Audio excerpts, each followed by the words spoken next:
Uyu munsi reka tuganire ku bijyanye n'amakuru mashya agaruka kuri Pi Node upgrade, intambwe ikomeye cyane iganisha kuri user centric decentralization ya Pi network. Niba ukoresha node cyangwa se uteganya kuyikoresha, iyi video ni ingenzi cyane kuri wowe kubera ko hashyizweho deadline y'itariki ya 15 z'ukwezi kwa kabiri muri uyu mwaka turimo 2026, kandi mu gihe utubahirije ibisabwa ushobora gukorwa ku murongo wa mainnet igihe utabikoze. Reka tubirebere hamwe mu kiganiro cya none. Hano ni kuri Rugwiro Prozone. Ibiganiro byacu byibanda ku mafaranga ashingiye ku ikoranabuhanga rya blockchain. Tubirebera hamwe kugira ngo twungure ubumenyi. Ujye ubana natwe muri update nk'izo ngizo, winjire mu isi ya web3 ubibyaza umusaruro. Muri video twigeze gukora tugaruka ku matariki ajyanye na Pi Node, mwagiye mubona ko harimo amatariki ya deadline ko bazagenda bazamuka bava kuri imwe bajya ku yindi bitewe n'icyiciro bagezeho. Hashyizweho rero itariki ya 15 z'ukwezi kwa kabiri muri uyu mwaka wa 2026 ko ari umunsi ntarengwa. Reka tubirebere hamwe dusobanukirwa Pi Node icyo ari cyo. Pi Node ni software ikorera kuri computer nka desktop cyangwa se laptop, igafasha umuyoboro wa Pi gukora neza. Node ifasha muri ibi bikurikira: kwemeza ibijyanye na transaction cyangwa se validate transaction, irazigenzura kuri ugiye gukora transaction ari yo yose, nyine ica muri node bakareba ko wallet yoherereje iri verified. Wenda ari nayo mpamvu abantu bahindura passphrase muba badashobora kwinjira muri wallet, nuko nyine kuri node ntabwo iyo wallet cyangwa se izo passphrase baba baraziverifyinze.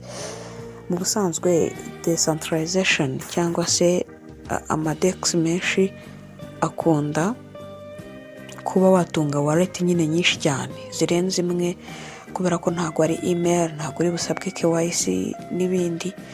Gusa Pi kuba team yashyizeho igice cy'umutekano kijyanye no kuba babanza gukora verification y'izo passphrase bakareba ko zifite nyirazo kandi ziri gukora, bakabona kuzoherezaho coin.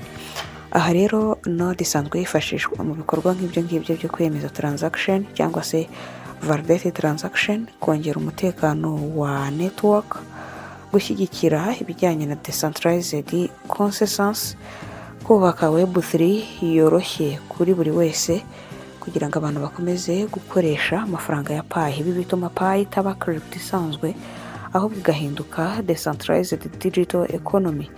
Ahangaha rero ushobora kwibaza uti uburyo ikoramo ni ubuhe?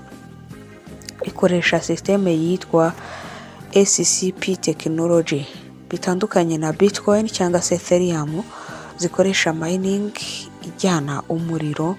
Pi ikoresha system ya Stellar Consensus Protocol cyangwa se mu mpine SCP.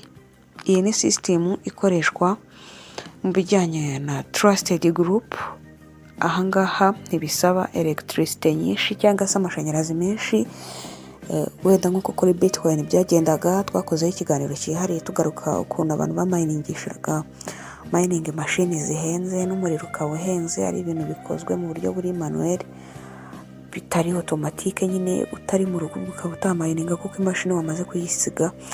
Aha rero node yarabikemuye kubera ko hakoreshwa umuriro muke. Kuba utunze Pi application ntabwo bishobora gutwara umuriro muri telefone yawe, ubwo n'ubundi bisanzwe yifite ikibazo nyine cy'umuriro. Ahangaha rero node tuyigarukaho tuvuga ko yorohereza abantu basanzwe bakoresha node, ituma decentralization iba real cyangwa se iba yizewe, ikayitandukanya na theory cyangwa se speculation. Niyo mpamvu Pi ishaka ko abantu benshi bakora ibijyanye na nodes. Reka turebere hamwe ikijyanye na level za nodes. Participation, hari inzego eshatu zo gukoresha Pi Node. Icya mbere ni computer app, gukoresha Pi kuri desktop, gukora ibijyanye na chat and media ndetse na application. Kandi hari ikindi gice cya kabiri kijyanye na node, ugenzura blockchain data cyangwa se woherereza wenda nka Pi ku bijyanye na network transaction. Node ishobora kugufasha Step ya gatatu ni ikijyanye na SuperNode. Ahangaha igenzurwa cyangwa se igenzura constance nyayo ihuza network mu masaha 24 kuri 24 kandi iminsi 7 kuri 7. Ni kuvuga ngo ikora idahagarara. Niyo mpamvu serivisi za Pi ushobora kuzikenera saa 6 z'ijoro, ndakazikenera mu gitondo akazibona. Ahangaha kandi twavuga tuti Node niyo backbone ya decentralization cyangwa se n'urutirigongo niho decentralization iba yubakiye. Dukuvuga ngo Node ibaye idahari Pi yawe imeze nka Bitcoin. N'ubundi mu gihe Bitcoin yamayiningwaga hakenerwaga amashanyarazi menshi, twagiye tubigarukaho. Intego ya Pi rero nuko buri muntu wese cyane cyane abasanzwe bagira uruhare muri decentralization nibibi by'abahanga gusa cyangwa se abari basanga mu bumenyi ku bijyanye na blockchain. Ariko hano batanze ikijyanye na mandatory cyangwa se n'ingenzi cyane kuri node upgrade. Mandatory node upgrade Pi iri gukora ibyitwa major mainnet protocol upgrade. Node zose zigomba gukurikiza iyi nzira. No kuvuga ngo nkuko twabigarutseho batangaje kari 19.1 tukava kuri 19.1 tujya kuri 19.6, 19.9, 20.2, 21.1, 22.1, hanyuma tugasoreza kuri 23. Aha kandi ushobora guhita wibaza uti upgrade twebwe tugiyeho cyangwa se iyi ngiyi iteganijwe ni iyihe? Ni upgrade version ya 19.6 kubera ko urabyumva neza ko 19.1 byarangiye. Nibyo batangiye rero. Deadline itarengeje ku itariki ya 15 z'ukwezi kwa kabiri muri uyu mwaka wa 2026. Niba utabikoze node yawe ishobora gukurwa kuri network. Ahangaha ntabwo ushobora kwitabira ibijyanye na decentralization nyayo, ushobora gutakaza role yawe muri future yo kubaka Pi. Hano batanze icyitonderwa kigira kiti ntukihutire gufata icyemezo mu bijyanye na node, ugomba gutegereza future version, ugategereza activation official.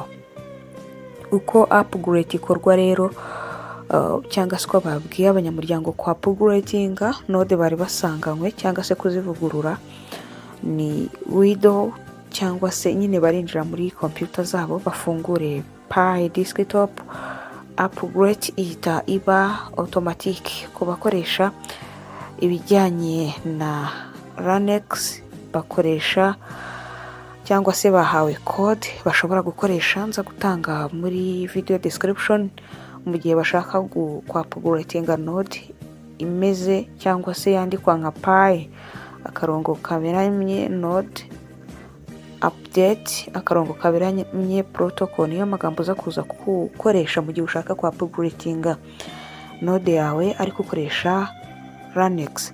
Upgrade ishobora gufata amasaha menshi kubera ibijyanye na re-injection processing cyangwa se kuba biri gukenerwa n'abantu benshi. Ahangaha reka tugaruke ku kijyanye na dark node. Ntugakore upgrade node zose icyarimwe, banza drive traffic cyangwa se ukore yayindi nyine ubona yihutirwa. Ibi ngibi birinda icyitwa downtime. Downtime ni kwa kundi nyine ukora ibintu bakagusaba gutegereza igihe kinini bitewe nuko muri ku murongo nyine muri benshi hariho traffic cyangwa se embouteillage. Impamvu iyi upgrade ari ingenzi cyane nuko iyi ntabwo ari upgrade isanzwe, ni foundation cyangwa se n'urukuta, umusingi nyawo wo gushingirwaho mu gihe dutegereje open mainnet igomba gukorwa. No kuvuga ngo iyi Pi node upgrade ni foundation of open mainnet full decentralization. Izazana ibijyanye na decentralization ikomeye, performance yihuta cyane, constance hamwe ndetse na preparation of full decentralized mainnet. Buri node ikora yifashishije power cyangwa se imbaraga za Pi ecosystem nizo zituma node zibaho. Future ya Pi iri kugenda yiyubaka, biracyari muri testnet cyangwa se test decentralization bijya kuri real decentralization. iyi node upgrade ni kimwe mu byerekana ko Pi irimo kubaka riri blockchain infrastructure open mainnet iri kugenda yegerwa ecosystem igiye gukomeza gukora kurushaho. Abakoresha node uyu munsi rero bari kubaka future ya Pi. Aha hari igihe nshobora guhita nakira comment imbaza ngo ko hari izo twashoyemo zigiye kurangira. Nakubwira ni buri gihe cyose bikwiyeho amafaranga ukayashora muri node cyangwa se n'izindi investment platform, ujye umenya ko iyo nyungu ishobora kuza uyu munsi ariko ejo ukaba utemerewe kwinjiramo, bityo nyine nibakora amavugurura yandi mwari mufite birumvikana ko itaza kuza gukunda. Mu gihe cyose iminsi yawe irangiye ya node wari warashoyemo, ugomba gutegereza irindi tangazo rikwemerera kongera gushoramo, cyangwa se ushobora gushingiraho nyine wemeza ko ugiye gushora kurenza uko ushobora guhita ubyibwiriza aka kanya. Reka gusubiriremo umucamake. Iyi node bavuze bati ni upgrade version ya 19.6 igomba kuba yagezeho mbere y'uko itariki ya 15 z'ukwezi kwa kabiri muri uyu mwaka zigera. Ntukihutire next version mu gihe iyo wari ufite ikiri gukora neza. Komeza node yawe ku buryo ikora amasaha 24 iminsi 7 niba bishoboka. Wibuke ko ibijyanye na decentralization kuri Pi ari byo ishyira imbere. Nakubwira nti ndasoje, tugira group WhatsApp ducishamo amatangazo agaruka kuri blockchain news. Nizere ko tuzabana mu bindi biganiro nk'ibi. Open mainnet iracyategerejwe, ibijyanye na GCV price turacyabirindiriye. Utility na ecosystem ya Pi biri mu maboko y'abanyamuryango bakoresha Pi nyine. Uko node igenda ifasha aba mininga cyangwa se abakora mining ku bijyanye na earning power, mukande subscribe kugira ngo tujye tubana mu biganiro bindi turushaho kugutegurira. Ndizera ko tuzabana muri update tugufitiye inyuma. Nakubwira ni wakoze cyane kutwumva. Imana ikurinde.